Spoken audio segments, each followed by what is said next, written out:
What if the cities of tomorrow were already designed thousands of years ago? Picture this: a dusty scroll, untouched for centuries, unrolls to reveal a blueprint so precise, so forward-thinking, it could pass for a modern urban planner's draft. This isn't the plot of a fantasy novel. It's a reality buried in the ruins of ancient civilizations, waiting to be rediscovered. From the grid-like streets of Mohenjo-Daro to the celestial alignments of Mayan temples, our ancestors left behind clues, deliberate, intricate, and shockingly accurate, that seem to predict the very shape of our future metropolises. How could cultures separated by millennia and continents share such eerily similar visions? And what does it mean for us today?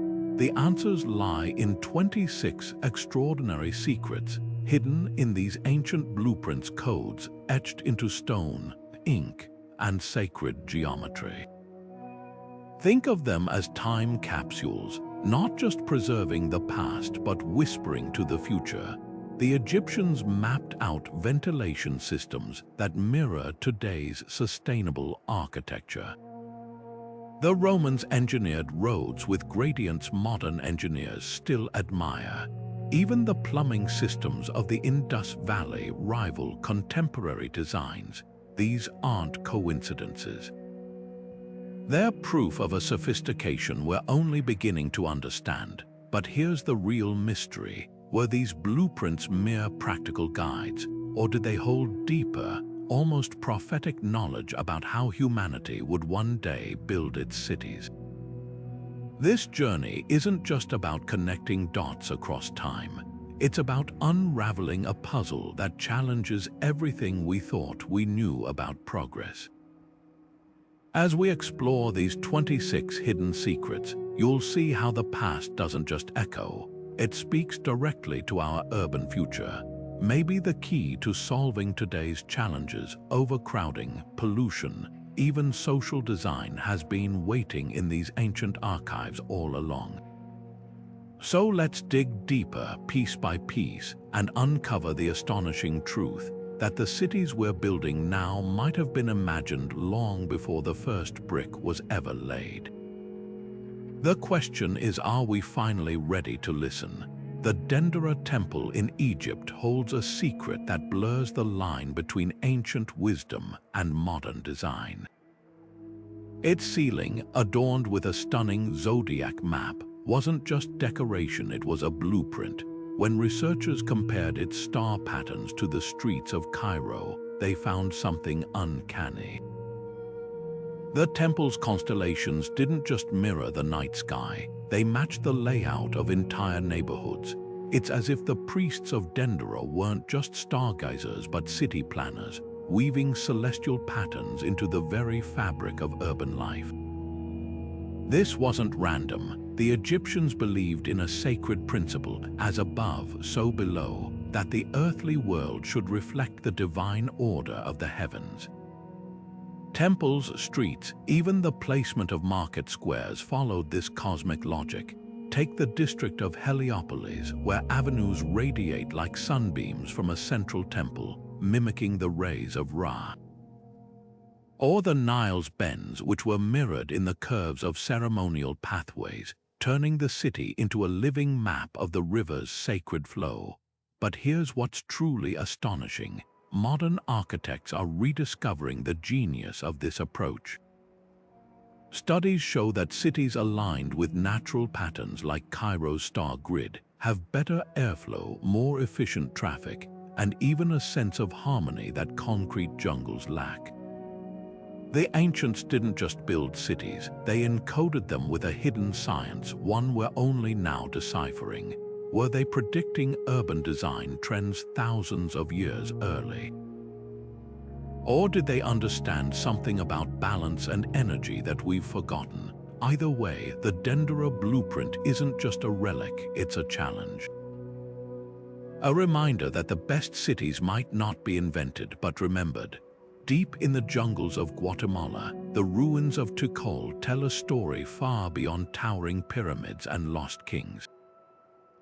This ancient Mayan city was built with a secret woven into its very stones, a water management system so advanced it rivals the innovations of 21st century megacities. Every pyramid, every plaza, even the steep steps themselves were designed with a hidden purpose: to capture, channel, and preserve rainwater with near-surgical precision. While modern engineers grapple with floods and droughts, the Maya had already solved the puzzle over 1,000 years ago. Take the Great Plaza, where the iconic Temple of the Grand Jaguar stands. Its limestone facade wasn't just for grandeur, it acted like a giant funnel. During storms, rainwater cascaded down the temple's stepped sides, guided by nearly invisible grooves carved into the stone. From there, the water flowed through a network of underground channels, some no wider than a handspan, leading to vast reservoirs buried beneath the city. These weren't mere pits in the ground. They were engineered with layers of clay and sand to filter impurities, creating clean drinking water for tens of thousands. What's truly staggering is how closely this mirrors modern solutions. Singapore, a global leader in urban water recycling, uses nearly identical principles, collecting rainwater from skyscrapers, filtering it through membrane systems, and storing it in underground basins. Even the angles of Tikal's channels match the optimal slope calculations used by today's hydraulic engineers. How could a civilization without metal tools or written manuals achieve such accuracy? The answer might lie in the Maya's celestial obsession. Their cities were laid out like cosmic clocks, with temples aligned to solstices and equinoxes. But this wasn't just about tracking time, it was about predicting weather. By studying the stars, the Maya could anticipate rainy seasons decades in advance, allowing them to design systems tailored to future climate patterns. In a way, their blueprints weren't just reacting to nature, they were anticipating it. Now consider this: as rising sea levels threaten coastal cities, engineers are turning to ancient techniques like Tikal's for inspiration. The same reservoirs that once sustained a jungle metropolis are now models for flood-resistant architecture. Maybe the Maya weren't just predicting water management, they were offering a blueprint for survival. Their message, carved in stone and hidden in plain sight, feels urgent today. Build with the future in mind, or risk being washed away by it. Buried beneath the sands of modern-day Pakistan lies a 4,000-year-old mystery. The streets of Mohenjo-Daro don't just run in straight lines. They twist and branch in intricate, repeating patterns, like the veins of a leaf or the tributaries of a river. At first glance, it looks like chaos. But zoom out, and a startling truth emerges. These aren't random alleys. They're fractal grids, mirroring the same mathematical principles that today's supercomputers use to optimize traffic in megacities like Tokyo and Los Angeles.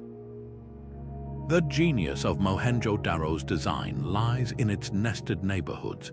Each district was a smaller version of the whole city, with main thoroughfares splitting into smaller lanes, then even narrower pathways, each level perfectly scaled to its purpose. This wasn't just about aesthetics. Studies using digital simulations have shown that this fractal layout naturally disperses foot traffic, preventing bottlenecks in ways that rigid grid systems can't.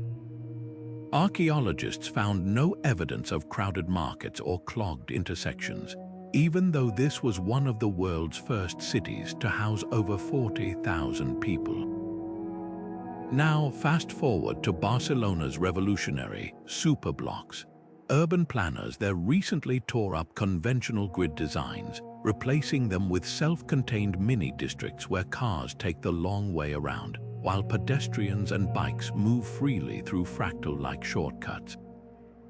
The result, A 30% drop in congestion, almost identical to the efficiency models reconstructed from Mohenjo-Daro's ruins.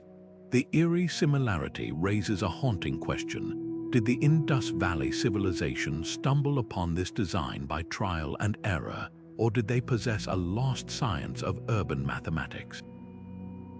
Clues hide in the artifacts. Excavations uncovered standardized weights, precise brick ratios, and even what might be the world's first protractor.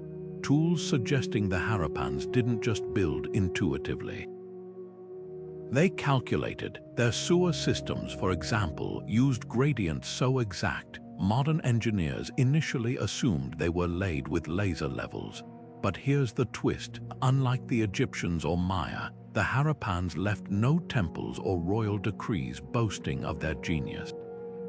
Their brilliance was quiet, baked into the streets themselves. Perhaps that's the most profound lesson. While other ancient cultures built monuments to the gods, Mohenjo-Daro's architects built for the people. Their fractal grids weren't just about moving bodies, they created a rhythm of life, where every home was connected yet private, every path efficient yet unhurried. In an age of urban sprawl and road rage, their silent blueprint whispers a radical idea. Maybe the smartest cities aren't the loudest. Maybe they're the ones that flow, unseen and unforced, like water finding its way. The Romans called it centuriation, a land division system so precise, its ghost still haunts modern city planners. Picture teams of surveyors marching across Italy 2,000 years ago, their groma tools spinning like compass needles, carving the countryside into perfect square plots. Each one measured exactly 710 meters per side, aligned flawlessly with the cardinal directions. At first glance, it seemed like a simple way to parcel out farmland for soldiers. But look at an aerial view of suburban America today, and you'll see those same rigid grids stretching for miles, strip malls and cul-de-sacs sitting where Roman wheat fields once grew. How did this happen? The groma wasn't just a measuring device, it was a vision of order. Roman engineers believed straight lines and right angles weren't just efficient, they were moral. Crooked boundaries meant chaos, while geometric perfection mirrored the harmony of the cosmos. So when they founded new colonies from France to North Africa, they imposed this grid like a sacred template. Fast forward to the 1950s, when American developers like William Levitt built the first mass-produced suburbs. Their blueprints didn't reference ancient Rome, yet the designs were nearly identical. Uniform lots, standardized setbacks, and roads intersecting at crisp 90-degree angles. Even the size of Levittown's plots, roughly 1 acre, echoed the Roman centuria, a unit designed to feed one family. But here's where it gets eerie. Archaeologists studying Pompeii's ruins found that Roman suburbs weren't just about practicality. The grids had hidden layers of social engineering. Wealthier homes clustered near main thoroughfares, while artisans lived in narrower backstreets, a hierarchy preserved in modern zoning laws that separate retail, residential, and industrial areas. And just like today's homeowners associations, Roman neighborhoods had strict rules about fence heights and shared drainage. The parallels are too exact to dismiss as chance. Perhaps the most striking proof lies in the failures. When modern planners abandon the grid, like in curvilinear subdivisions meant to feel natural, they often face unintended consequences. Traffic funnels into choke points, utilities cost more to install, and emergency services struggle with navigation. Meanwhile, cities that kept Rome's template, like Chicago or Barcelona, thrive on its clarity. The groma's legacy isn't just in the streets we walk, it's in the unspoken truth that some designs transcend time. Maybe the Romans didn't just invent a layout, they cracked a code for human coexistence, one we're still following even when we don't realize it. In the heart of ancient China, the architects of Chang'an, now Xi'an, didn't just build a city. They composed a symphony of wind, water, and stone, conducting the very forces of nature into urban design.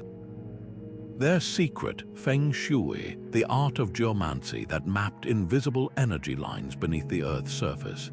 The city's 8 main gates weren't placed for convenience alone, each aligned with magnetic ley lines, channeling what the ancients called Kai through streets and palaces like currents in a river. Fast forward to modern Seoul, where eco-districts like Songdo follow the same principal: skyscrapers angled to harness natural breezes, parks positioned to purify airflow. The resemblance isn't poetic coincidence. It's proof that a 1,000-year-old manual on harmonizing with the environment might be the missing playbook for today's climate crises. The Tang dynasty's planners treated the city like a living body. The gates were its pores, the canals its veins, and the imperial palace precisely centered its beating heart. They studied wind patterns with an obsession modern meteorologists would admire, positioning walls to deflect harsh northern gusts while funneling summer breezes into crowded market squares. Even the materials held purpose. Certain stones were believed to absorb negative energy, a concept eerily echoed in today's photocatalytic concrete, which uses sunlight to break down pollutants. When archaeologists superimposed Chang'an's blueprints over Seoul's green zones, the overlaps were undeniable. Both cities curve around hills rather than leveling them. Both prioritize water features as cooling agents, and both orient major avenues along geomagnetic axes. But here's what's truly revolutionary. Feng Shui wasn't just about placement, it was about prediction. Ancient masters left scrolls detailing how a misplaced gate could invite drought, or how a reservoir dug too deep might disrupt subterranean energy flows. Sound familiar? Modern hydrologists warn against over-pumping aquifers for the same reason: disturb the Earth's balance, and the consequences ripple outward. In Malaysia, architects consulting Feng Shui principles designed the Penang tropical island city to withstand monsoons by mimicking the natural drainage of mangrove forests. The result: a metropolis that stays dry while neighboring areas flood. The lesson hiding in these geomantic codes isn't mystical, it's mathematical. Feng Shui's dragon lines often correlate with geological fault zones or underground rivers, realities we now map with satellites. What emperors called evil spirits might have been their way of describing sinkholes or radon gas pockets. Their solution, redirecting energy through design, isn't far from how we now use green buffers to shield against urban heat islands. Maybe the ancients didn't have our scientific vocabulary, but their blueprints suggest an intuitive grasp of systems we're still struggling to quantify. As wildfires and heat waves redefine city planning, Chang'an's legacy poses a radical question. What if sustainability isn't about inventing new technologies, but relearning old wisdoms? The answer might lie in those wind and water charts, waiting like a forgotten compass to guide us toward cities that don't fight nature, but flow with it. 2,500 years ago, a Greek philosopher named Hippodamus stood on the shores of Miletus, sketching lines in the sand that would reshape human civilization. His revolutionary grid plan, equal blocks, wide avenues, and central public squares, wasn't just about order. It was a radical declaration that cities should serve democracy itself. Now fast forward to 1811, when New York's commissioners laid out Manhattan's street grid. The resemblance isn't just striking, it's deliberate. Both designs share an almost obsessive focus on fairness, dividing land into uniform parcels to prevent power from clustering in crooked alleys or aristocratic enclaves. But here's what history books often miss. Hippodamus didn't just design streets. He encoded a philosophy where every citizen, rich or poor, had equal access to sunlight, markets, and the agora, the beating heart of civic life. Walk through Miltus ruins today and you'll see ghostly echoes of modern Manhattan. The same 75-degree angles between main thoroughfares and side streets. The same insistence on standard block sizes. Miltus measured exactly 120 feet, while Manhattan settled at 200.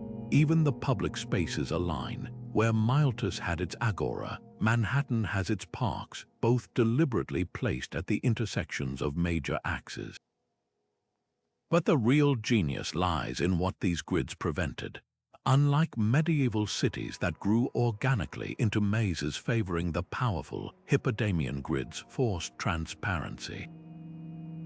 No hidden courtyards for elites, no dead-end alleys where control could fester, just open sightlines and shared spaces, a built environment that literally leveled the playing field. Yet the most fascinating twist isn't in the design itself, but in why it vanished for centuries. After Rome fell, Europe abandoned grids for winding streets that prioritized defense over democracy.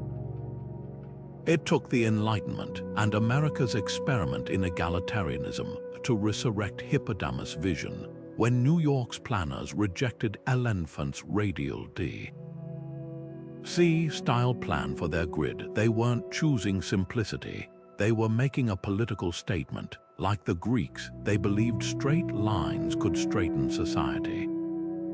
Modern urban theorists are now uncovering deeper layers to this ancient blueprint.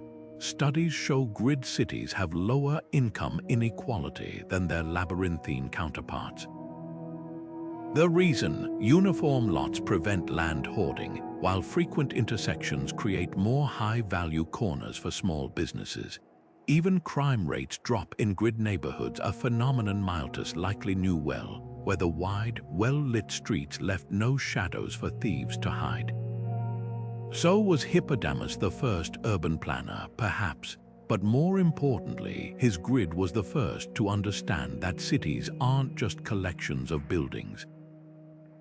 They're machines for shaping human behavior. Every right angle whispers a question. If we've been rebuilding his vision for millennia, what does that say about our endless pursuit of fairness? Maybe the perfect city was designed long ago, not with concrete, but with geometry that speaks to something timeless in us all.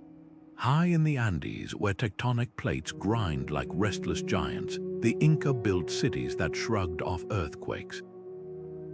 Machu Picchu's stones fit together so precisely, not even a blade of grass could slip between them, yet not a drop of mortar was used. This wasn't just craftsmanship, it was seismic genius.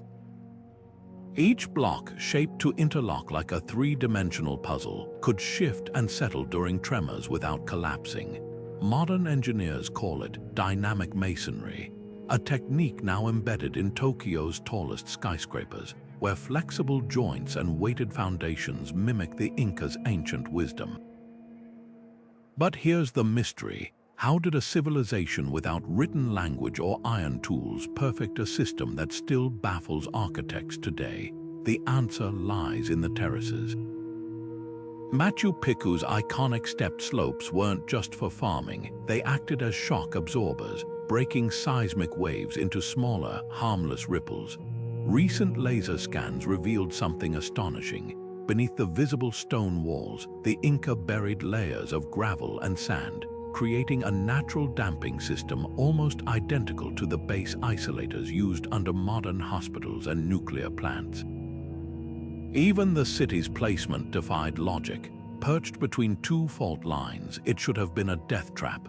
Instead, the Inca turned geology into an ally, anchoring buildings to stable bedrock while letting lighter structures sway with the land's rhythm. Now compare this to Tokyo's Skytree. When engineers designed the world's tallest tower in one of Earth's most quake-prone regions, they drew direct inspiration from pagoda's structures that, like Machu Picchu, survived centuries of tremors by flexing rather than resisting. The Skytree's central pillar mimics the Inca's floating foundation principle, dissipating energy through controlled movement.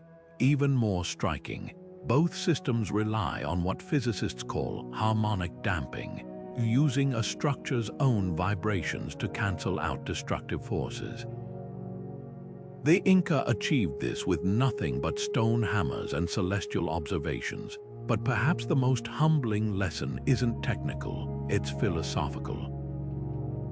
Where modern cities fight nature with rigid steel and concrete, the Inca worked with it. Their walls weren't just strong, they were alive, breathing with the mountain's tremors.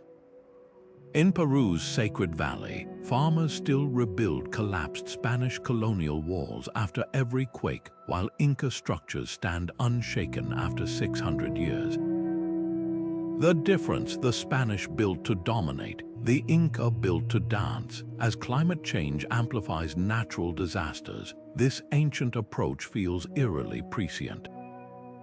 From San Francisco's retrofitted bridges to Nepal's earthquake-resistant schools, engineers are relearning what the Inca knew. True resilience isn't about brute strength. It's about bending without breaking, a lesson carved in stone long before the first skyscraper ever rose.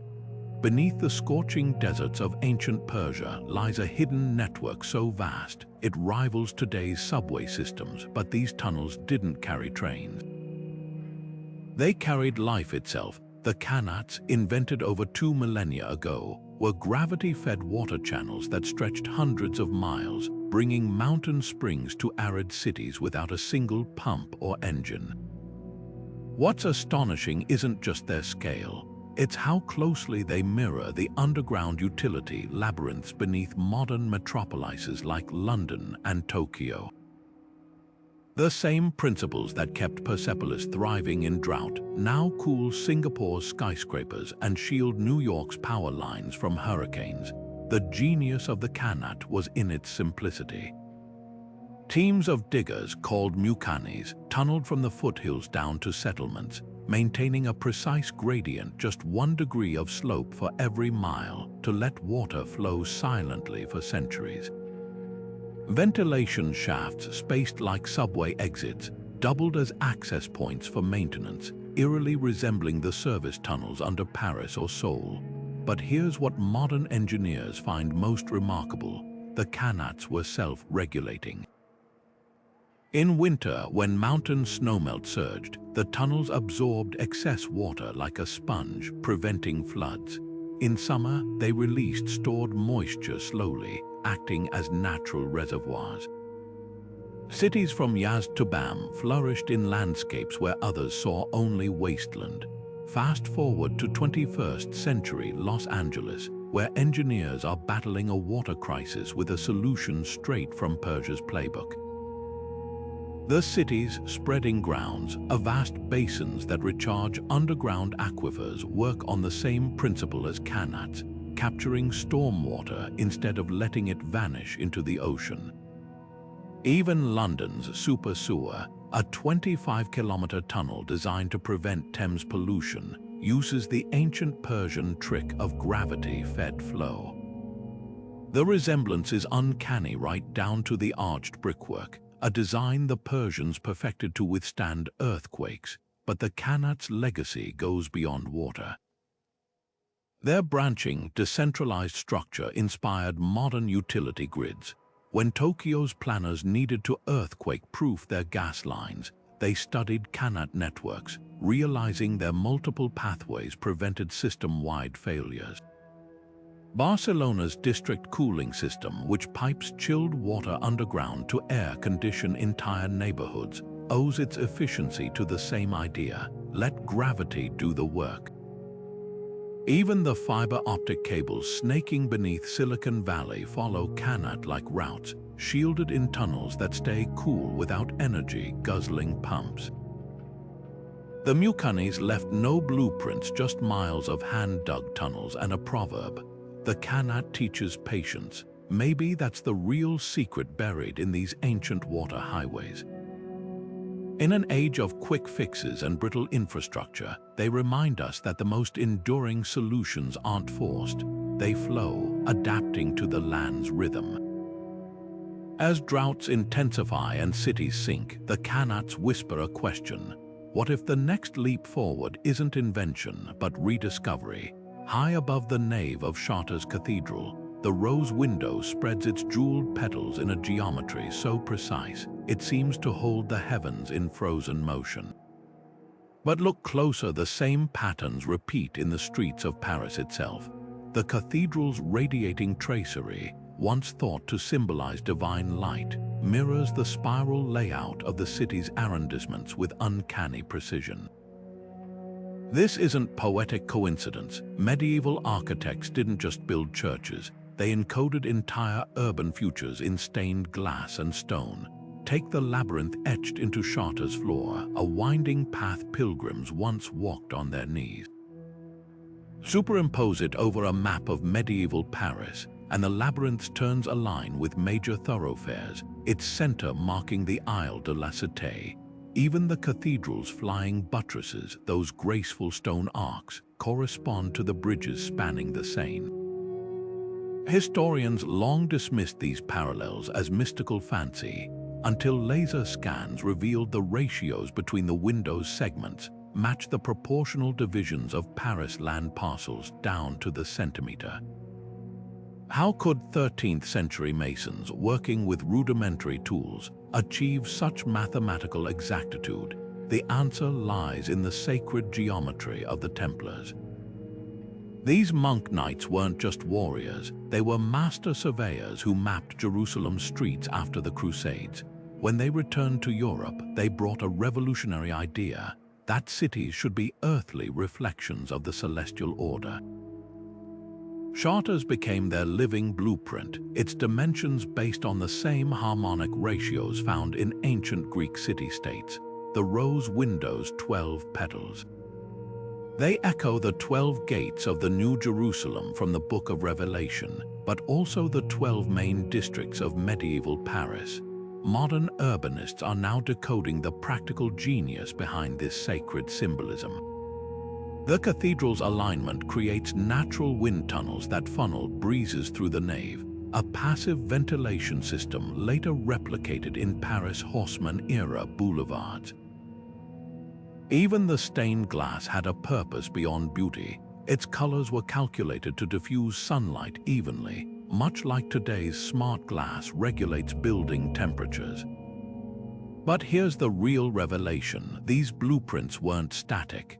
The cathedral's builders left behind scrolls showing how its geometries could expand, like a fractal, to accommodate growing populations. The same spiral that shaped Charter's cloisters appears in Paris's later ring roads, each new circle echoing the original sacred proportions. It's as if the Masons anticipated urban sprawl centuries before it happened. As cities today grapple with overcrowding and heat islands, Charter's hidden lesson feels urgent. Its design didn't fight nature or human chaos, it orchestrated both into harmony. Perhaps the rose window wasn't just a map of Paris, but a key to building cities that balance growth with grace, where every street and spire sings the same silent hymn of perfect proportion. Venice was sinking long before the world noticed. In the 12th century, as seawater crept into marble palaces, the city's cartographers did something extraordinary. They drew maps that didn't just show the present lagoon, but predicted its future. These weren't mere navigational charts, they were climate models inked on vellum, forecasting sea level rise with an accuracy that modern scientists still struggle to explain. The maps, now preserved in the Doge's archives, depict Venice's canals and islands in astonishing detail, but their true genius lies in the subtle contour lines marking high tide zones. Areas shaded in delicate blue weren't just where water flowed then. They marked where the cartographers knew it would flow centuries later. How did medieval mapmakers achieve this? The answer hides in their daily ritual of Mesura Delacroix, the measure of water. Monks stationed at every canal mouth recorded tidal levels with notched sticks, compiling data over generations. By tracking lunar cycles against flooding patterns, they spotted a terrifying trend. The Adriatic was rising faster during autumn storms, their solution. The Moat system's ancient ancestor, a series of adjustable wooden gates called Port Vincian that could seal off entire districts during floods, sound familiar. London's Thames Barrier, built 800 years later, operates on nearly identical principles, using rotating gates to hold back storm surges. But Venice's maps went even further.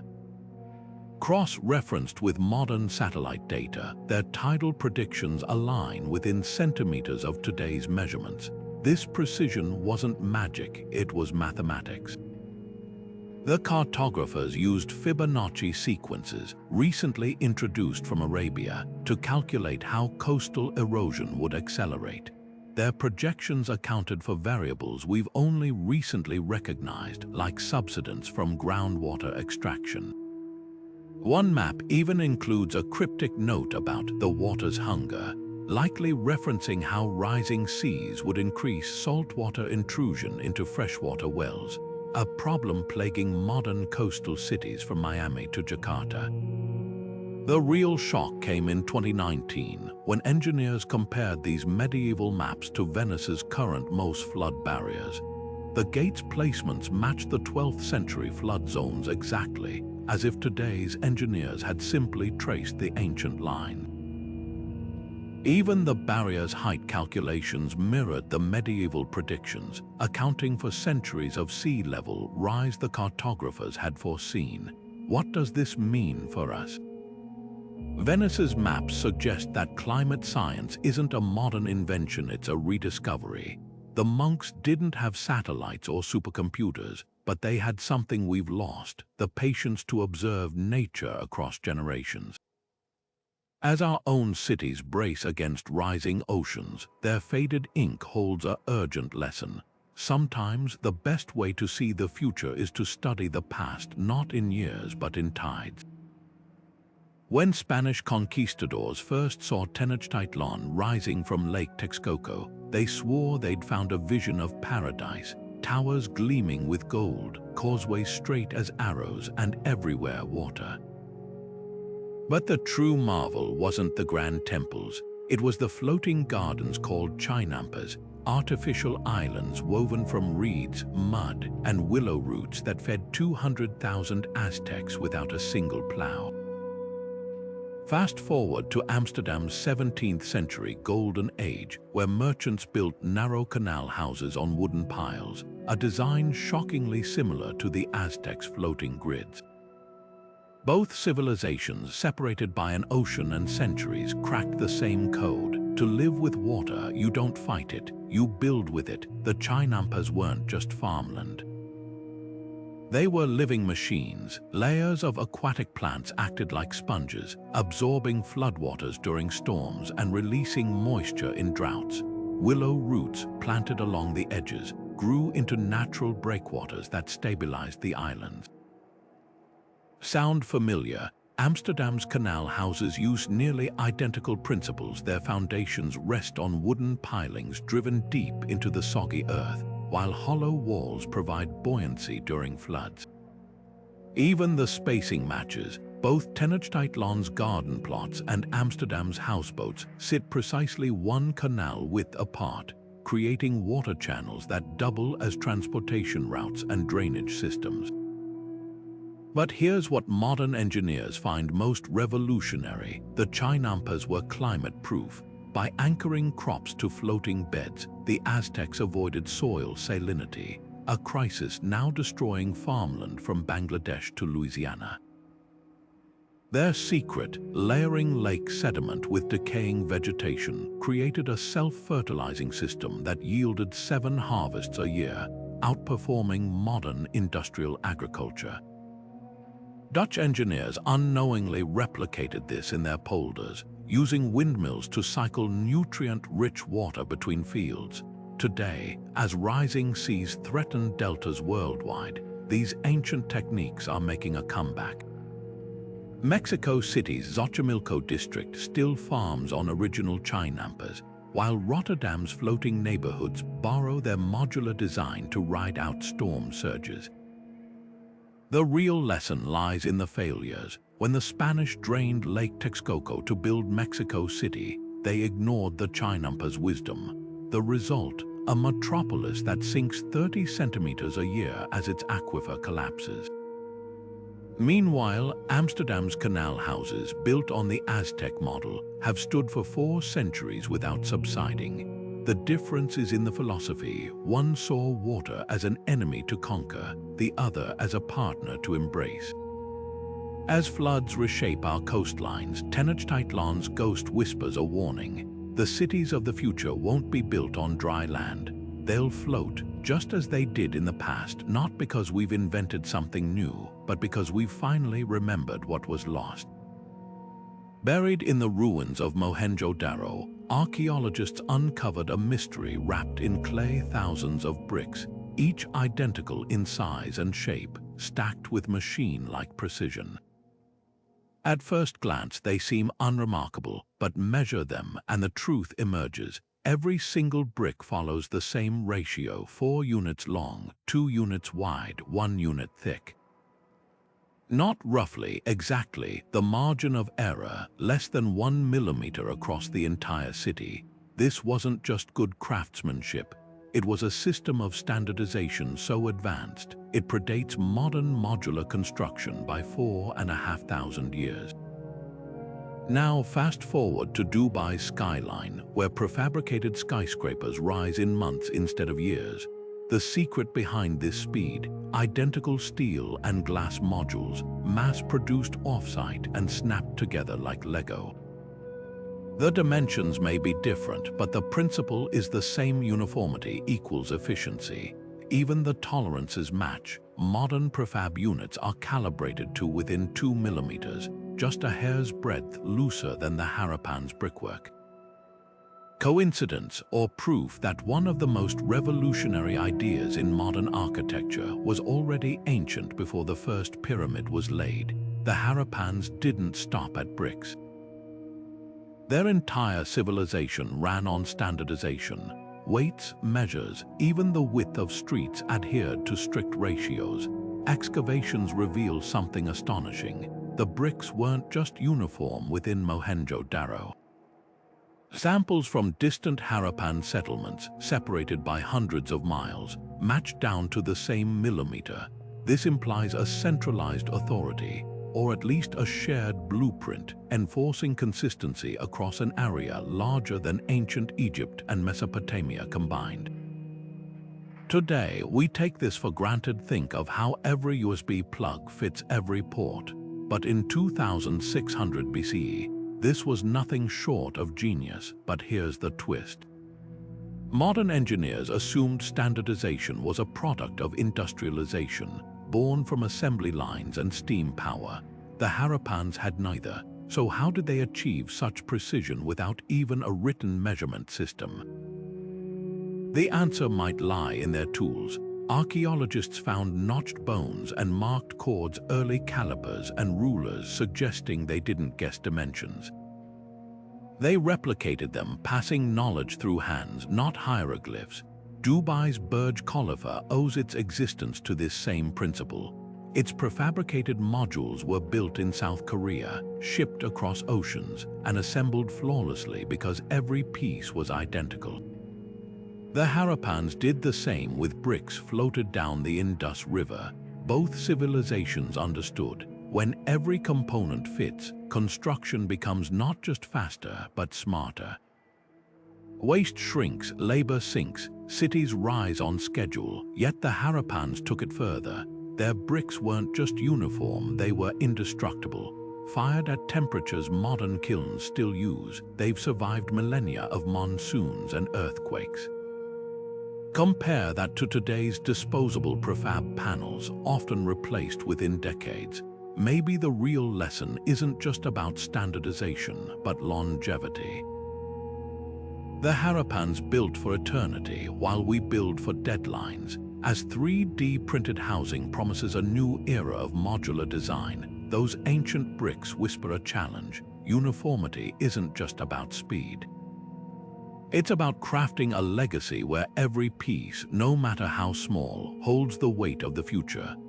The Great Zigorate of Babylon rises from the Mesopotamian plains like a staircase to the stars, its terraced levels stacked precisely to catch the desert winds.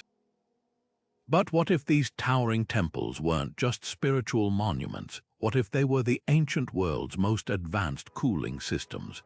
Modern engineers studying the Zigorate's design made a startling discovery. Its stepped structure creates natural air currents that funnel heat upward and outward, mirroring the exact same principles used in today's hyperscale data centers. The resemblance is so uncanny, it sparked a radical theory that these structures weren't just temples, but prototypes for a lost technology of climate control.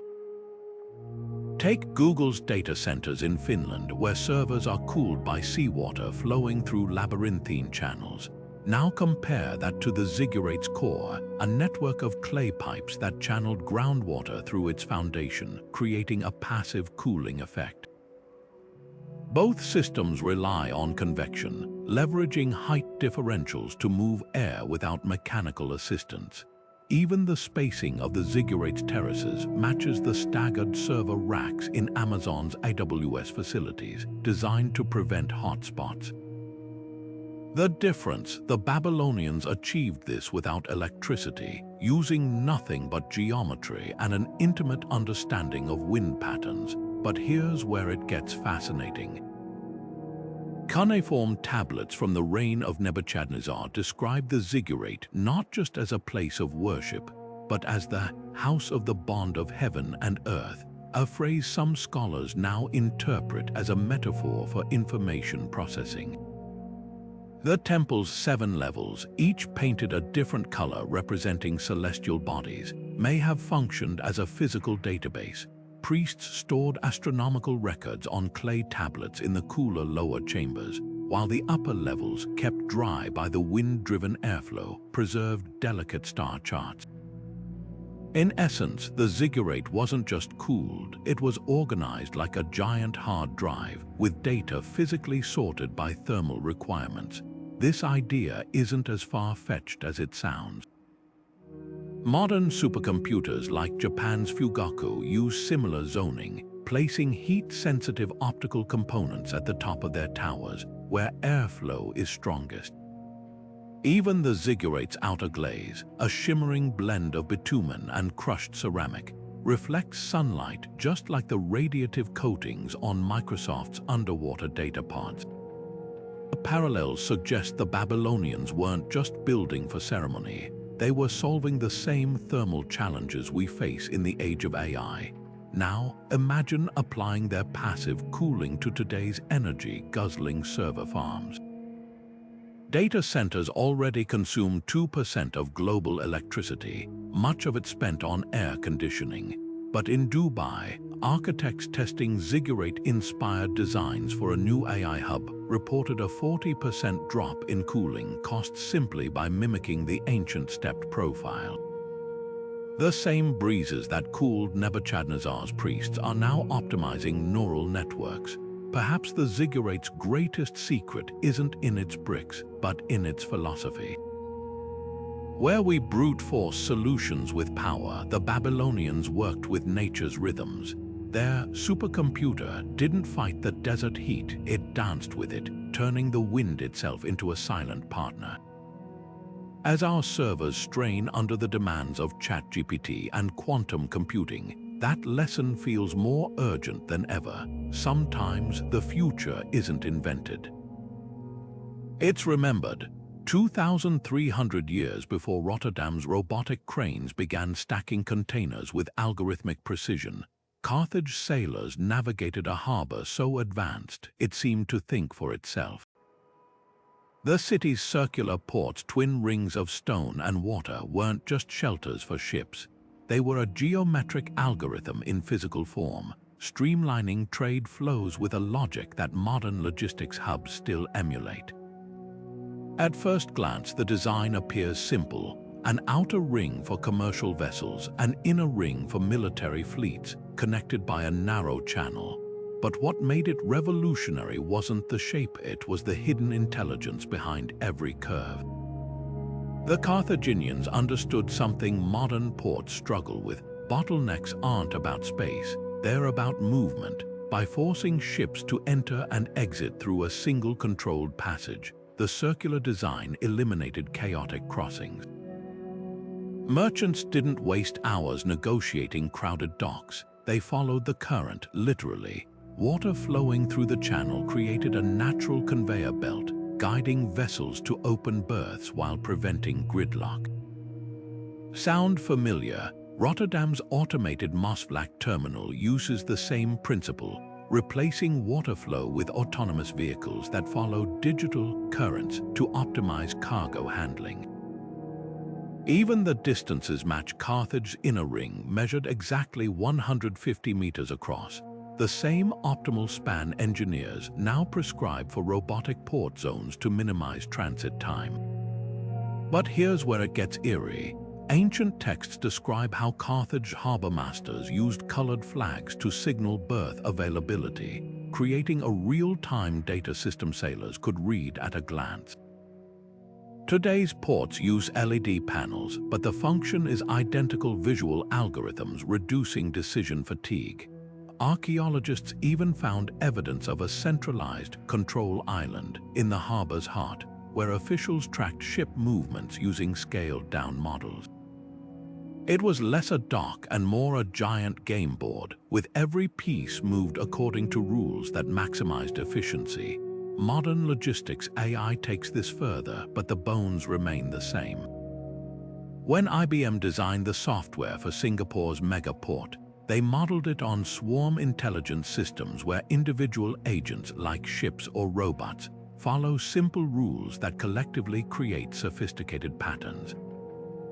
Carthage Harbor operated the same way. Each captain had just two directives: follow the flow and watch the flags. Together, these rules turned hundreds of ships into a self-organizing network.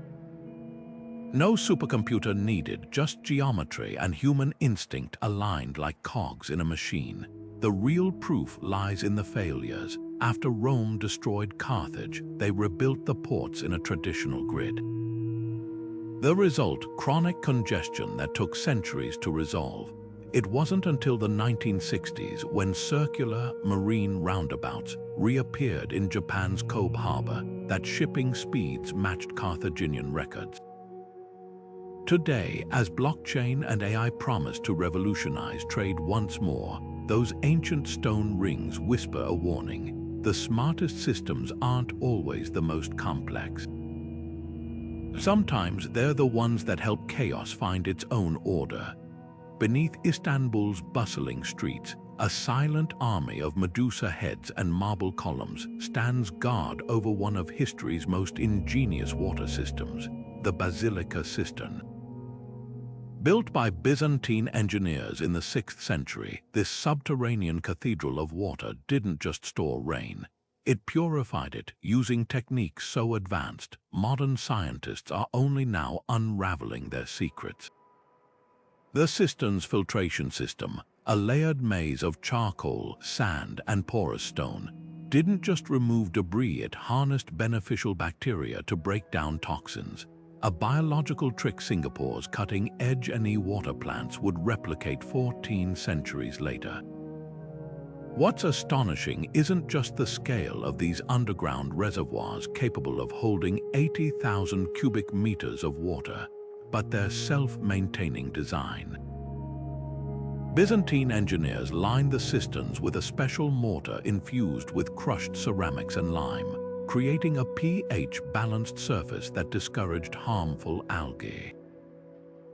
Meanwhile, the water's constant, slow movement through the columns prevented stagnation, allowing oxygen-loving microbes to thrive and naturally neutralize contaminants. Modern tests on sediment samples revealed something remarkable.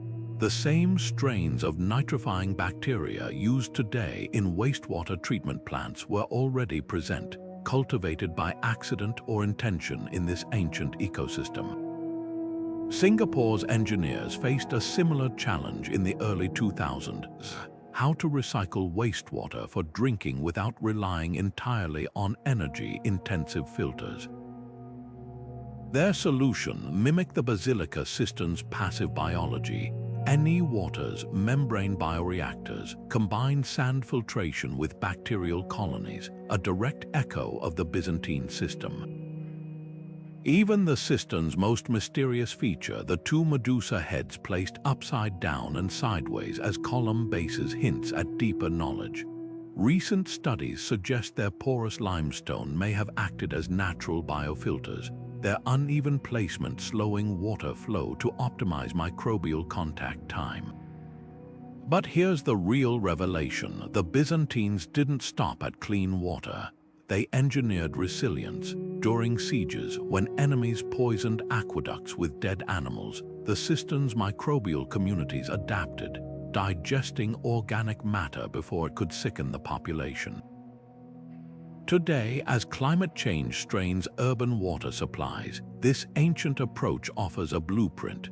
Boston's new backup reservoirs, designed to withstand bioterrorism, now incorporate similar living filtration based on Byzantine models. Perhaps the system's greatest lesson isn't in its engineering, but in its philosophy.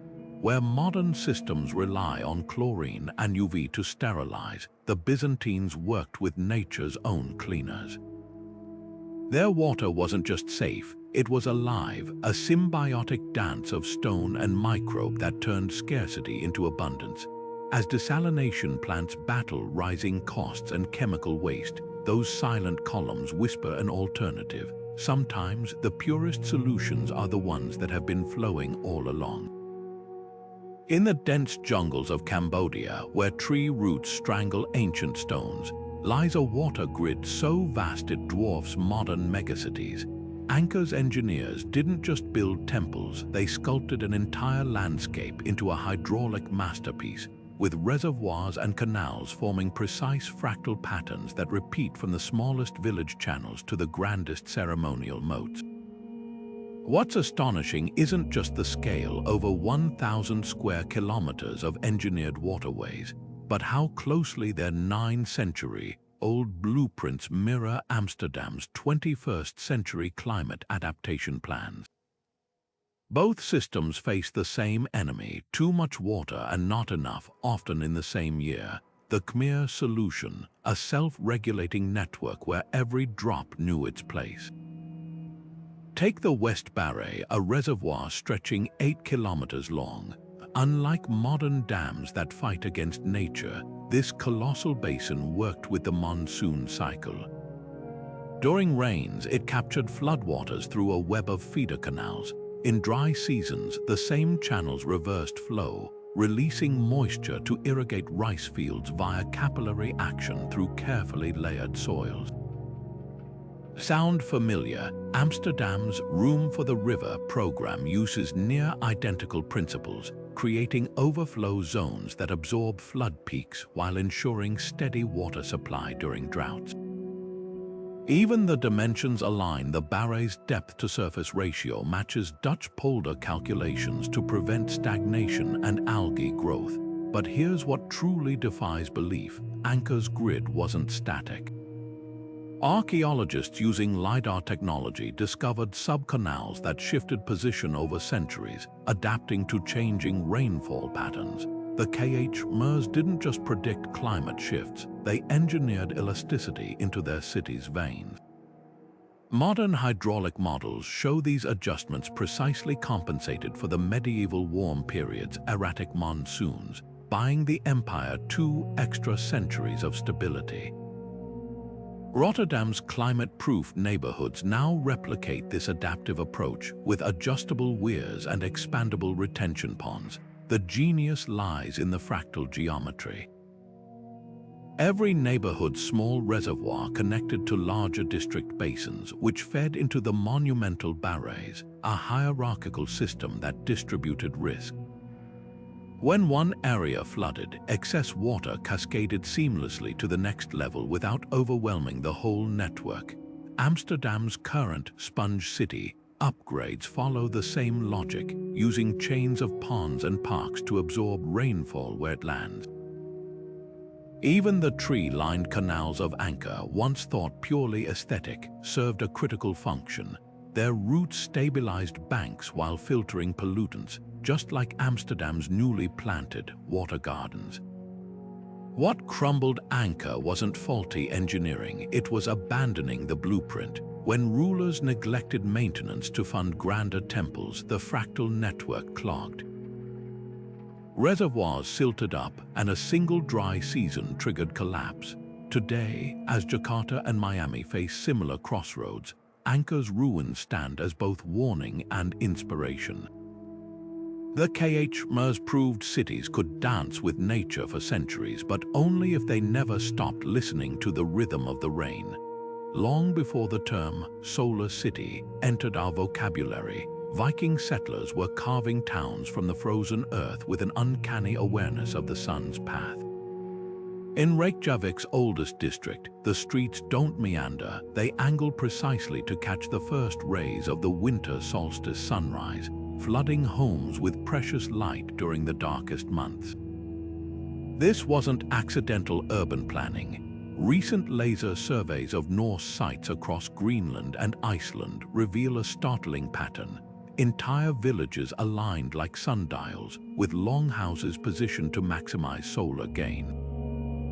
The same principle now guides architects designing net-zero neighborhoods in Stockholm and Vancouver, proving that the renewable energy revolution might have roots stretching back to the age of longships. Take the Viking settlement of Brattahlid in Greenland, where thick stone walls face north to block icy winds, while south-facing windows stretch wide to trap sunlight. Archaeologists discovered these homes stayed a staggering 10 degrees warmer than unaligned structures without a single watt of electricity. The secret: a thin layer of translucent animal membrane stretched over window openings, acting like primitive solar panels that let light in while insulating against the cold.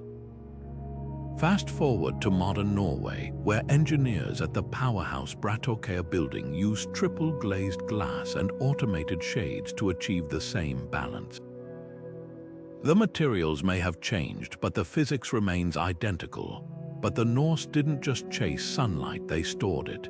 Excavations at Elance Ox Meadows revealed floors paved with dark, heat-absorbing stones that radiated warmth long after sunset, a technique now echoed in Tromsø's energy-efficient thermal mass buildings.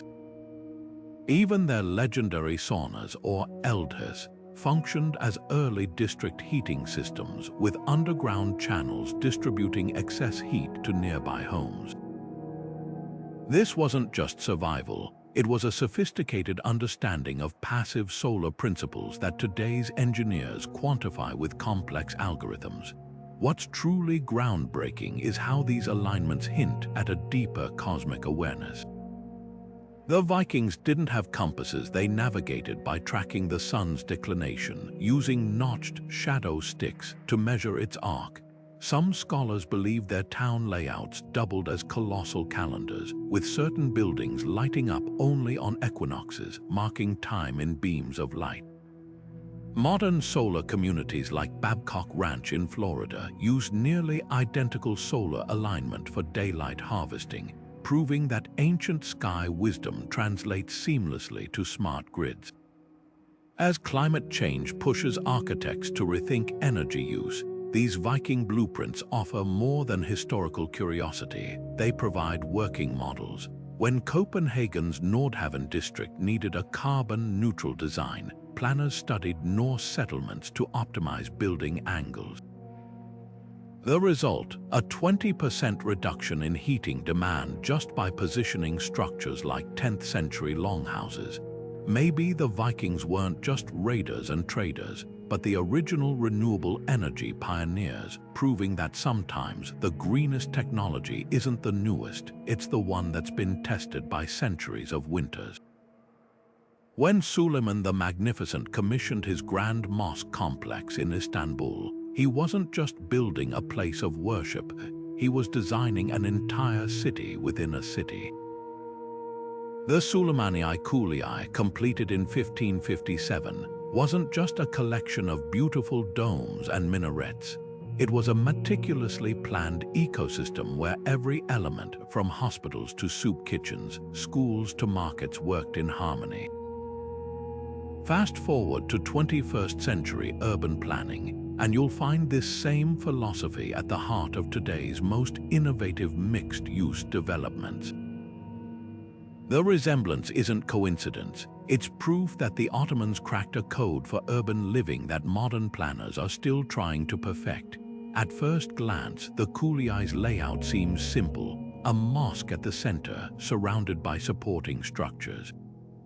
But the genius lies in the details. The hospital sat downwind from the kitchens to prevent smoke from aggravating patients. Schools were placed near the gardens for quiet study, while caravanserais, the Ottoman version of roadside motels, were positioned near the gates for easy access. Every building served multiple purposes. The mosque's courtyard doubled as a public square, its ablution fountains provided drinking water, and even its massive dome was designed to amplify the imam's voice naturally, an ancient version of acoustic engineering. Compare this to modern mixed-use towers like New York's Hudson Yards, where offices, parks, and retail spaces stack vertically to create self-contained neighborhoods. The scale may differ, but the principle remains. Concentrate everything people need within walking distance, and cities become infinitely more livable. But the Kuliai's real innovation was its social safety net. Beneath those graceful arches, a sophisticated welfare system operated seamlessly. Soup kitchens fed the poor using revenue from nearby shops. Hospitals treated patients free of charge, funded by endowments that still exist today. Even the hammams, public bathhouses, served as early health clinics, where steam therapies prevented disease spread. This wasn't charity, it was systems thinking. Modern, 15-minute cities aim for similar inclusivity, ensuring schools, groceries, and clinics are accessible to all. Paris's Mayor Anne Hidalgo explicitly cites Ottoman models when planning low-car neighborhoods where no resident lacks essentials. What's truly remarkable is how the Kuliai adapted to change. When Istanbul's population boomed, auxiliary buildings could expand outward like petals from the central mosque, a flexibility today's planners envy. Toronto's quayside development, designed to grow with its community, mirrors this organic approach. Even the Kuliai's passive cooling techniques, using shaded courtyards and strategic airflow, anticipate Dubai's climate-responsive skyscrapers by 4 centuries. Perhaps the most telling detail lies in the archives. Ottoman architects left scrolls showing how Kuliai blueprints could be scaled up or down for villages or metropolises. They weren't just building for their time. They were creating a template for any future urban challenge. As cities today grapple with inequality and sprawl, those 16th century courtyards whisper an urgent truth. The best urban solutions aren't just about space. They're about weaving community into every brick, creating places that don't just house people, but nurture them. High in the mountains of Ethiopia, where the air thins and the horizon stretches endlessly, lies a city carved not from stone but into it Lalabella's 11 medieval churches, each chiseled downward into the living rock. This wasn't just architectural devotion, it was urban planning on a scale that defies belief. While most ancient cities reached for the sky, Lalabella's builders dug deeper, creating a subterranean metropolis that sheltered thousands while remaining nearly invisible from above. Fast forward to modern Montreal, where the Réseau network weaves 32 kilometers of underground corridors beneath the city, a direct echo of Lalabella's hidden genius. Both cities, separated by 8 centuries, answered the same urgent question: how do you thrive when space runs out? The brilliance of Lalabella's design lies in its inversion. Instead of stacking buildings upward, the Zagwe dynasty's architects excavated downward, turning the earth itself into both structure and insulation. The churches, some reaching 12 meters below ground, maintained a constant temperature year-round, shielding worshippers from Ethiopia's scorching days and chilly nights. This same principle now regulates Montreal's underground city, where temperatures stay at a steady 21 degrees Celsius despite Canada's brutal winters. Even the airflow systems mirror each other. Lalibella's carefully angled ventilation shafts, designed to funnel mountain breezes through tunnels, anticipate Réseau mechanical air exchangers by nearly a millennium. But Lalibella's true innovation was in its communal vision. The churches weren't isolated monuments, they connected via a labyrinth of trenches and tunnels, forming a subterranean neighborhood complete with houses, markets, and even irrigation channels. Archaeologists recently discovered that the famous cross-shaped St. George's Church sits at the precise intersection of these underground thoroughfares, functioning like a medieval town square. Montreal's Réseau replicates this nodal design, with its central place, Ville-Marie, acting as the hub for branching passages to shops and transit. Both systems transform what could feel like a maze into an intuitive, living space. What's most striking, though, is how both cities solved the psychological challenge of underground living.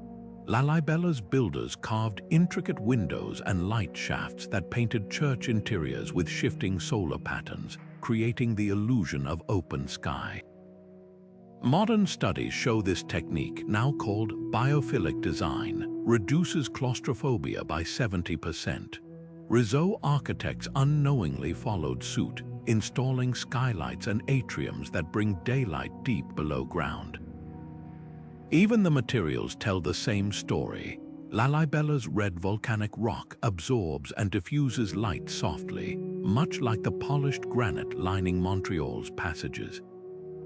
The lesson here isn't just about digging deeper, it's about reimagining space itself, as cities from Tokyo to Dallas consider underground expansions to combat sprawl. Lalibella's stone-hewn streets whisper a timeless truth. The future isn't always about building up. Sometimes it's about uncovering what's already beneath our feet. In the smoldering heat of summer, when wildfire season turns California's hillsides into tinderboxes, architects are turning to an unexpected playbook, the samurai city planners of 17th century Edo. At first glance, Tokyo's old street grids seem chaotic, a maze of narrow alleys twisting around the imperial palace. But from above, a startling logic emerges, radiating spokes of wide boulevards fanning out like the ribs of an open umbrella. This wasn't just about grandeur, it was a firebreak system so effective it shaped a metropolis that survived earthquakes, wars, and the Great Fire of Meraki, which once incinerated 2/3 of the city in 3 days. The Edo algorithm worked like this. Primary roads ran straight from the castle gates, wide enough to stop flames mid-leap. Secondary streets branched at precise angles, creating natural firebreaks that compartmentalized neighborhoods. Even the placement of wells and watchtowers followed mathematical models, ensuring no burning district could take down more than its allotted sector. Modern simulations using Edo's layout show flames stalling 30% faster than in conventional grids, a revelation that inspired planners rebuilding fire-ravaged towns like Paradise, California. There, new developments now adopt the same radial spokes, with wider streets acting as modern-day moats against ember storms. But the real genius lay in the materials. Edo's samurai mandated clay-tiled roofs and plastered walls in certain districts, while commoners' wooden homes were clustered in fire-resistant blocks separated by stone warehouses. This zoning by risk approach mirrors today's wildfire codes, where homes in high-danger zones must use non-combustible siding and tempered glass. Even the iconic Edo-era fire towers, where guards rang bells at the first wisp of smoke, find their echo in California's AI-powered camera networks that detect fires before 911 calls come in. The most telling parallel, though, is in the psychology of disaster preparedness. After each major fire, Edo's planners adjusted street widths and building codes, a feedback loop now formalized in California's post-fire reconstruction policies. Both systems recognize a brutal truth. Cities don't defeat nature's fury by resisting it absolutely, but by bending like bamboo, redirecting danger through smart design. As climate change turns more suburbs into kindling, Edo's legacy offers more than historical fascination. It proves that sometimes the best defense against an uncertain future isn't innovation, it's adaptation, honed by centuries of trial and error.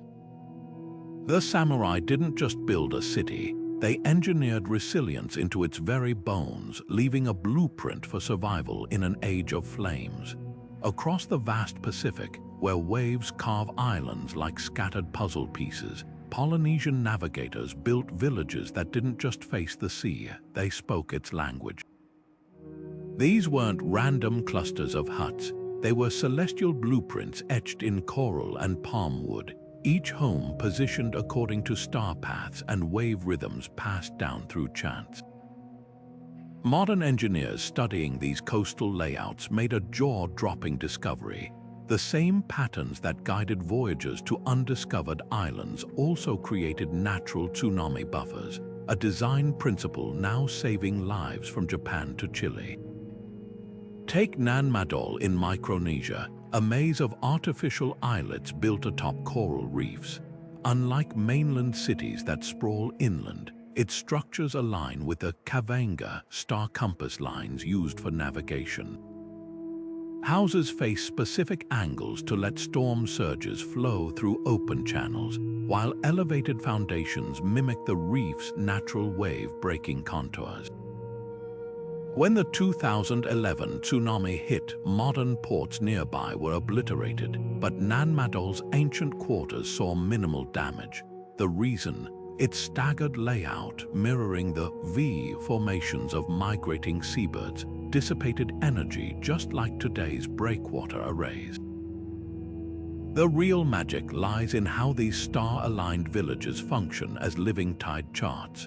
On Tahiti's eastern shores, married temples mark where the Pleiades rise during calm seasons, a celestial cue to rebuild seawalls.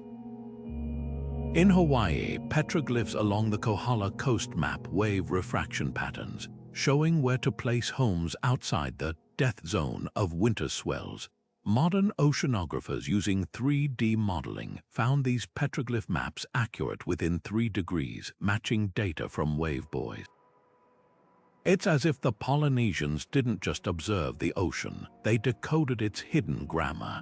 Now fast forward to Indonesia's new tsunami-resistant communities.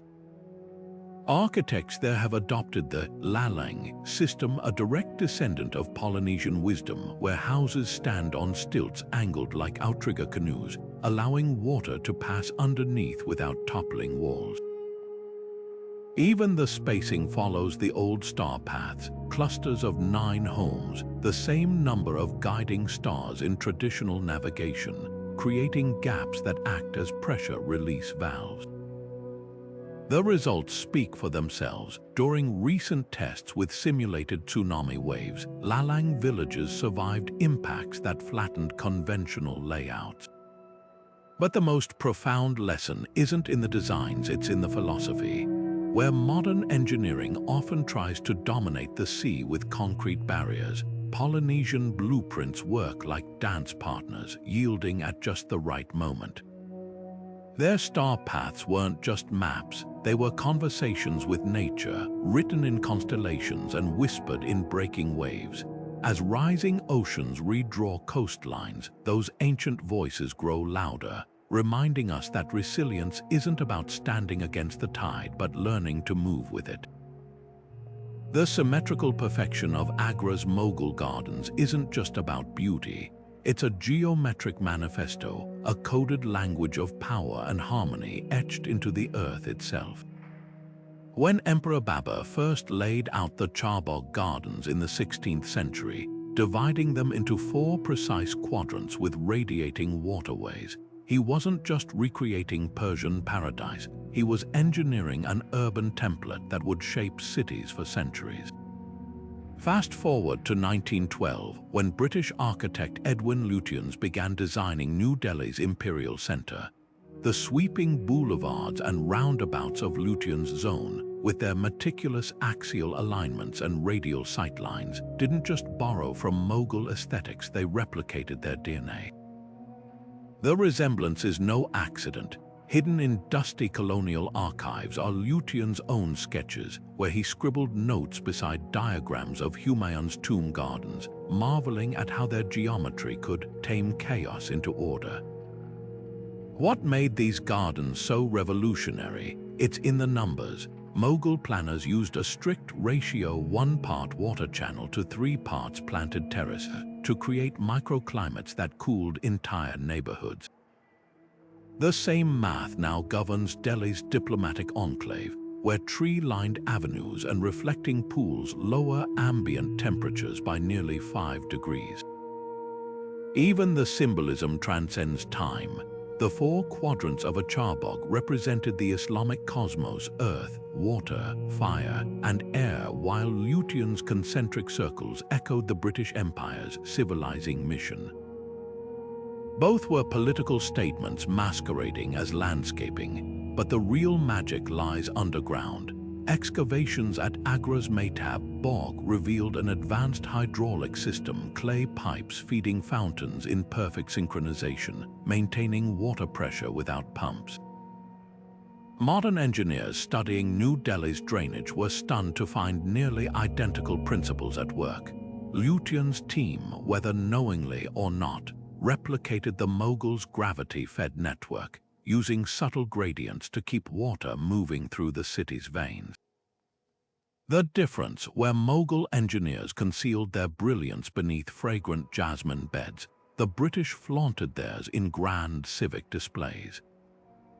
The most striking parallel, though, is in social engineering. Mughal gardens weren't just for emperors, they were democratic spaces where nobles and commoners alike strolled along shared axes. Lutyens borrowed this ethos, designing India Gate's lawns as a collective gathering place. Yet the Mughals went further.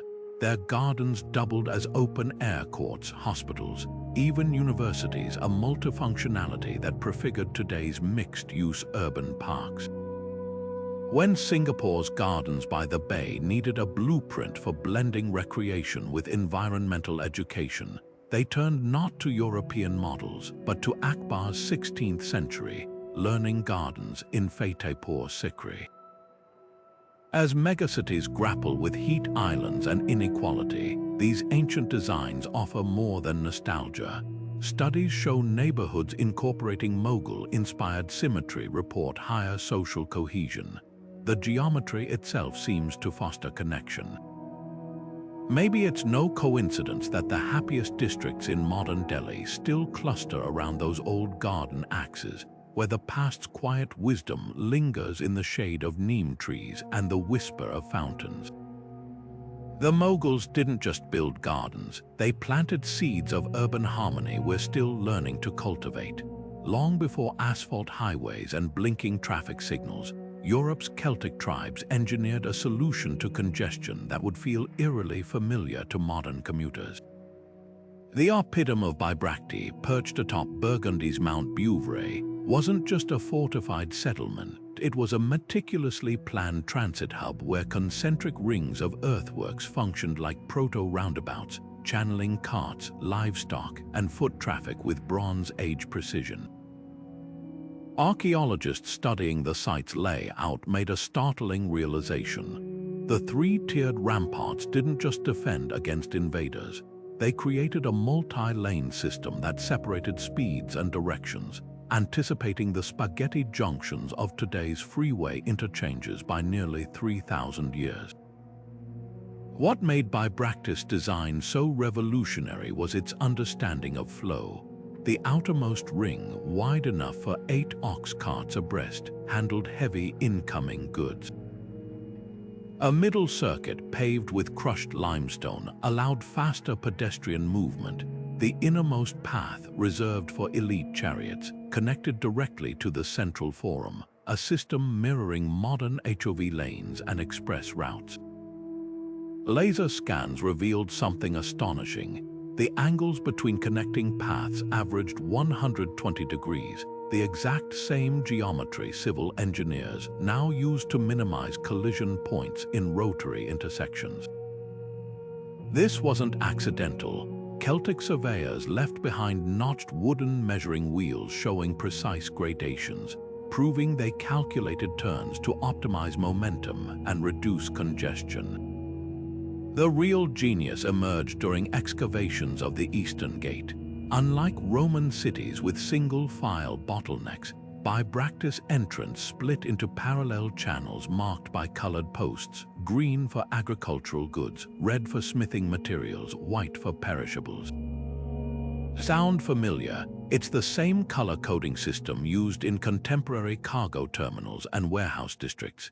Even more impressive, drainage grooves alongside each lane matched the wheelbase measurements of Celtic wagons, preventing rainwater from pooling where carts would stop, a feature replicated in modern highway runoff designs. Modern traffic engineers are now borrowing from this ancient playbook. When Stockholm redesigned its trouble-prone Slussen interchange, planners studied Bibractis' layered approach, implementing separated lanes for buses, bikes, and cars with graded elevations. The result, a 35% drop in delays. Even the roundabout at London's Elephant and Castle, once notorious for gridlock, improved dramatically after adopting the Oppidum's principle of flow before speed, prioritizing steady movement over hurried lanes. But perhaps Bibractis' most enduring lesson isn't in its stones, but in its social vision. The Celts didn't have traffic police, they had community norms. Oral histories describe how drivers yielding at intersections would receive small tokens redeemable at taverns, creating a culture of courtesy that kept goods moving. Today, as cities experiment with behavioral nudges like reward apps for carpooling, those Iron Age tokens seem less like ancient curiosities and more like forgotten wisdom. The Oppidum didn't just move carts, it moved people toward cooperation, proving that the best transit systems aren't just engineered, they're civilized. Beneath the rugged cliffs of Armenia's Vayots Dizor region, a labyrinth of ancient caves hides a secret far older than the concept of cybersecurity, yet eerily familiar. The Arani 1 complex, carved into the earth 6,000 years ago, wasn't just a shelter or storage space. It was a meticulously designed vault with chambers so secure, so deliberately hidden, they'd make a modern data center architect nod in recognition. What's astonishing isn't just the cave's age, it's how their design mirrors today's most advanced server farms, from layered access points to climate-controlled preservation. Were these Stone Age builders merely lucky, or did they grasp principles of protection we'd later reinvent for the digital age? Step inside Arani 1 deepest chamber, and the parallels become undeniable. The main storage area sits at the heart of a winding, bottleneck tunnel system. Any intruder would have to navigate multiple narrow passages, each with abrupt turns to limit visibility. This isn't just passive defense, it's a physical analog of today's cybersecurity, defense-in-depth strategy, where firewalls and encryption layers slow attackers. Even the cave's entrance was camouflaged by natural rock formations, a prehistoric version of masking a server's IP address. Modern data bunkers like Norway's Svalbard Global Seed Vault use nearly identical choke points, forcing anyone entering through a single, easily monitored corridor. But the real genius lies in environmental control. Archaeologists found wine-making equipment and preserved fruits in Arani 1, all surviving millennia thanks to the cave's natural microclimate. The chambers maintain a constant temperature and humidity stabilized by the surrounding bedrock, a passive cooling system that today's hyperscale data centers spend millions replicating with liquid-cooled servers and geothermal loops. Microsoft's underwater data pods, designed to reduce cooling costs, operate on the same principle: harness nature's stability to protect fragile contents.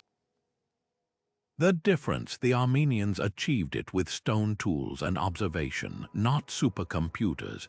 What's most compelling, though, is the social layer of security. Unlike heavily guarded royal tombs, Arani 1 shows no signs of centralized authority. Instead, evidence suggests knowledge of the caves was shared among a trusted few, with rituals and oral traditions acting as living encryption keys. This decentralized trust model mirrors blockchain technology, where no single gatekeeper controls access. Even the cave's location, remote yet near vital trade routes, echoes how modern data hubs are placed in geopolitically stable but well-connected regions like Iceland or Switzerland. As cyber threats grow more sophisticated, these ancient caves offer a counterintuitive lesson. Sometimes the best way to protect the future is to revisit the past. The Armenians didn't just hide their treasures, they integrated them into the land's very bones, creating a system that endured not through brute force, but through harmony with natural laws. In an era where data breaches make headlines daily, Arani 1 whispers a question: what if true security isn't about building higher walls, but deeper understanding? On the edge of the Sahara, where golden dunes stretch toward infinity, Timbuktu's crumbling clay walls guard a secret more valuable than gold, a network of knowledge so vast it functioned like a medieval internet. At the height of the Mali Empire, this wasn't just a trading post for salt and spices. It was the Silicon Valley of its age, where scholars from 3 continents converged in library cities that stored and shared ideas with an efficiency modern universities would envy. The Sankore University complex alone housed over 400,000 manuscripts, from astronomy treatises to medical encyclopedias, circulating through a decentralized system that mirrored today's cloud servers. The logistics were staggering. Copyists worked in scriptoriums akin to data centers, meticulously replicating texts that traveled along camel caravans, the fiber optics of the desert. Each major trading hub, from Janneh to Gao, maintained its own repository, syncing updates through a relay of merchants and scholars. A medical breakthrough recorded in Timbuktu could reach Cairo in 6 months, faster than European universities disseminated information across single countries. This wasn't just a library. It was a living, breathing intellectual ecosystem where knowledge flowed like water through the Niger Delta. What made this system revolutionary wasn't its scale, but its accessibility. Unlike Europe's cloistered monasteries, Mali's libraries operated on an open access model. Students borrowed texts by leaving collateral, often a pair of sandals or a length of cloth, creating a lending system as pragmatic as it was democratic. The libraries even had their own version of peer review. Marginal notes in surviving manuscripts show scholars across generations debating interpretations in the margins, transforming each book into a collaborative forum. Modern tech giants would recognize the empire's backup protocols.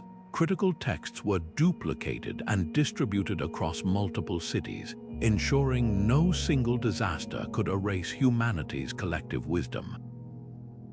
When Mongol invaders burned Baghdad's libraries, Mali's parallel copies preserved works by Avicenna and Alhazen that might otherwise have been lost. Today's distributed cloud storage, with its redundant servers spanning continents, operates on nearly identical principles, just with less camel hair and more fiberglass. The real lesson of Timbuktu lies in its fragility. As the empire declined, so did its knowledge network. Manuscripts were hidden in chests, buried in desert caves, or walled up in homes for safekeeping.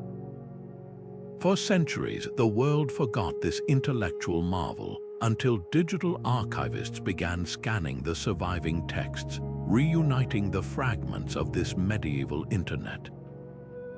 In a beautiful twist of history, Google's AI now helps restore water-damaged pages, while blockchain projects preserve provenance.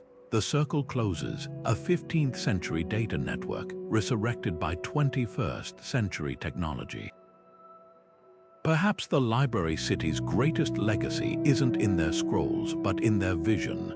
They proved that knowledge thrives when it's shared, not hoarded, that the true wealth of a civilization lies not in its gold, but in the ideas that outlast it.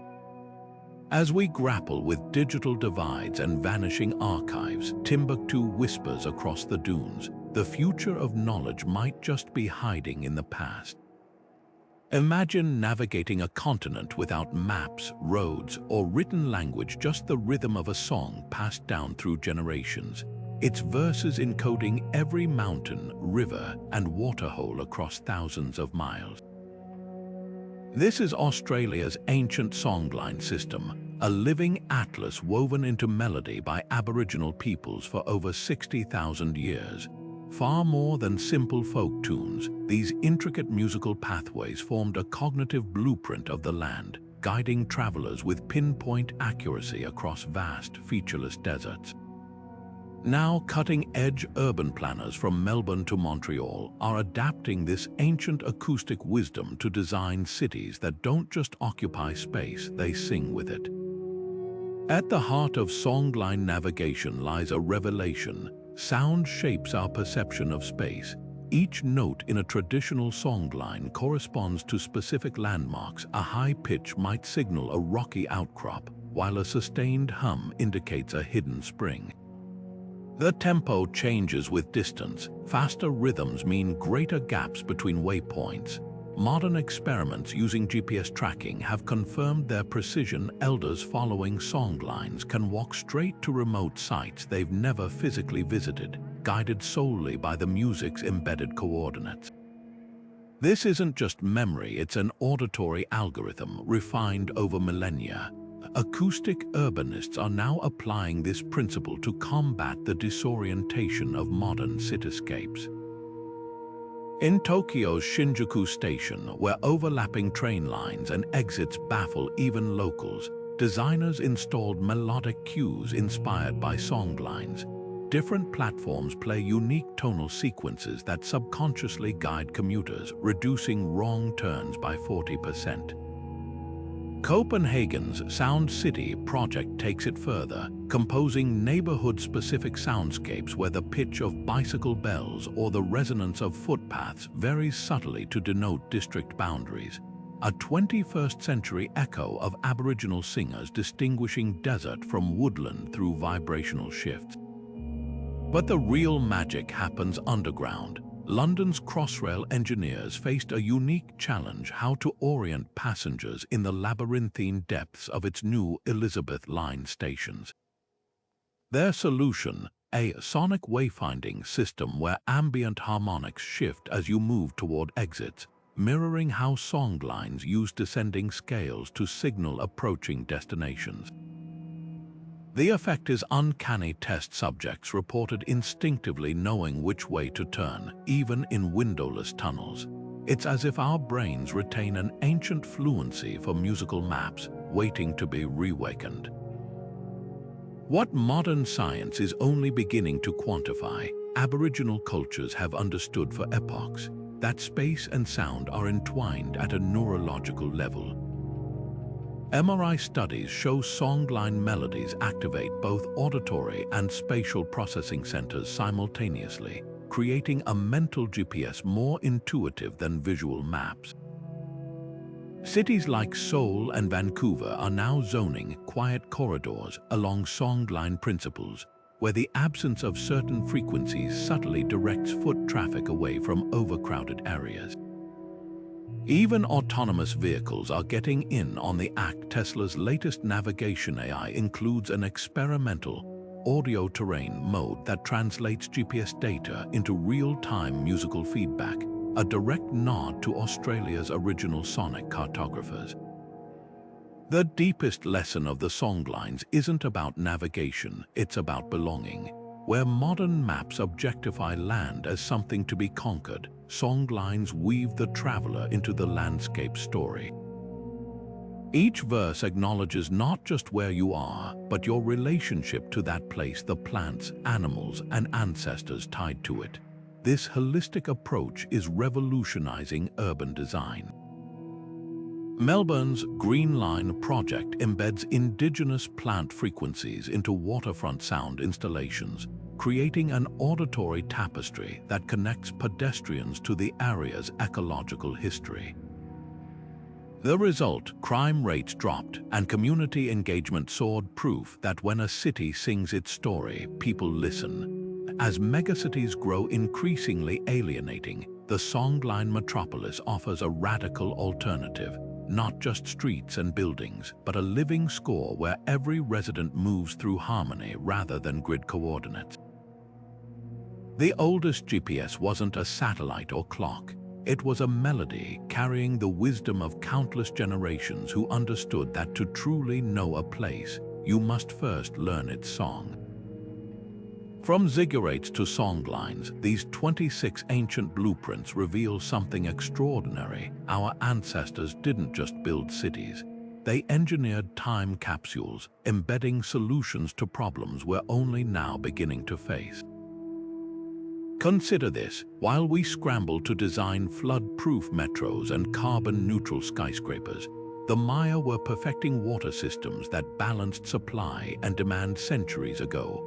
And the Polynesians mapped tsunami-safe zones using nothing but star paths and wave songs. The past isn't just whispering to us, it's shouting. What does this mean for the future of urban living? It's not about abandoning steel and glass for stone and clay. It's about recognizing that true innovation might be a conversation across millennia.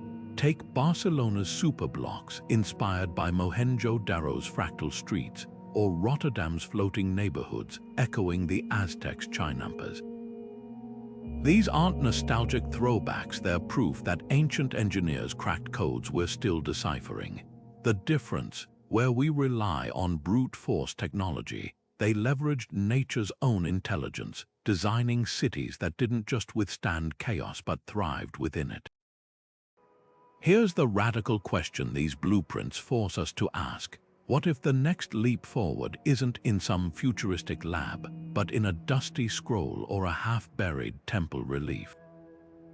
The Library of Alexandria burned, but Timbuktu's manuscripts survived in desert caves. The Inca left no written language, yet their earthquake-resistant masonry still stands. These aren't just artifacts, they're open-source manuals for sustainable living, waiting to be read with fresh eyes. So where do we go from here? The answer might lie in collaboration, not just between architects and engineers, but between centuries.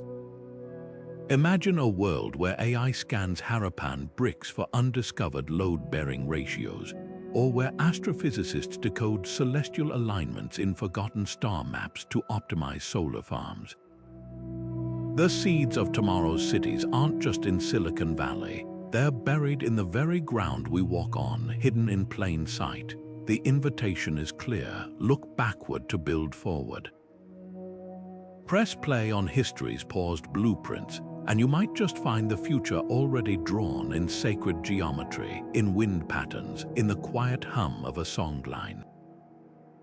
The real mystery isn't whether ancient wisdom still applies, it's why we ever stopped listening. Now it's your turn. What lost technology or forgotten design do you think could revolutionize our cities today? Drop your discoveries below, and let's keep unraveling history's greatest urban puzzles together. For more deep dives into the past's hidden genius, hit subscribe. The next chapter of our architectural time travel starts now.